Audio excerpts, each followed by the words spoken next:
மகாநதி சீரியல்ல அடுத்து வர எபிசோட்ல நம்ம விஜயும் நிவினும் ஒரு இடத்துல இருக்காங்க. குமரன் வராரு. சாரிடா நிவினு, கொஞ்சம் வேலை இருந்தது, அதனால முடிச்சிட்டு வர கொஞ்சம் டைம் ஆயிடுச்சு அப்படின்ற மாதிரி சொல்றாங்க.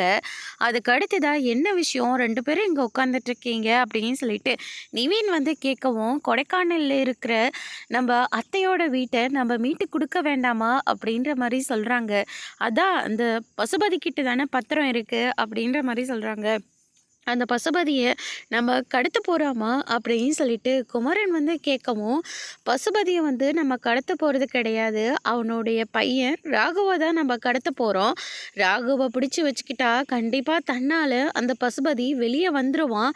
வெளிய வந்ததுக்கு அப்புறமா அத்தையோட அந்த வீட்டு பத்திரத்த நம்ம அத்தைக்கிட்டயே மீட்டு குடுத்துடலாம். என்ன இந்த பிளானு நல்லா இருக்கா? அப்படின்னு சொல்லிட்டு கேட்கவும், உடனே குமரன் இருந்துட்டு இது சக்ஸஸ் ஆகுமா, நம்ம நினச்சபடி எல்லாமே நடக்குமா அப்படின்ற மாதிரி கேட்குறாங்க. கண்டிப்பாக ஸ்கெட்சு போட்டால் நம்ம நினச்ச மாதிரி அந்த பத்திரத்தை நம்ம மீட்டர்லாம் அப்படின்ற மாதிரி சொல்லிடுறாங்க. அத்தையை சந்தோஷப்படுத்தணும். கடைசி காலத்தில் அவங்கள நம்ம ரொம்ப சந்தோஷமாக பார்த்துக்கணும். படாத கஷ்டத்தை அவங்க பட்டுட்டாங்க. இதுக்கு மேலே அந்த வீட்டை நினச்சி அவங்க வருத்தப்படக்கூடாது. நம்ம 3 பேரும் பிளான் போட்டு அந்த பத்திரத்தை மீட்கணும் அப்படின்ற மாதிரி பிளான் போடுறாங்க. அதோட இன்னைக்கான ப்ரமோ முடிச்சிருக்காங்க.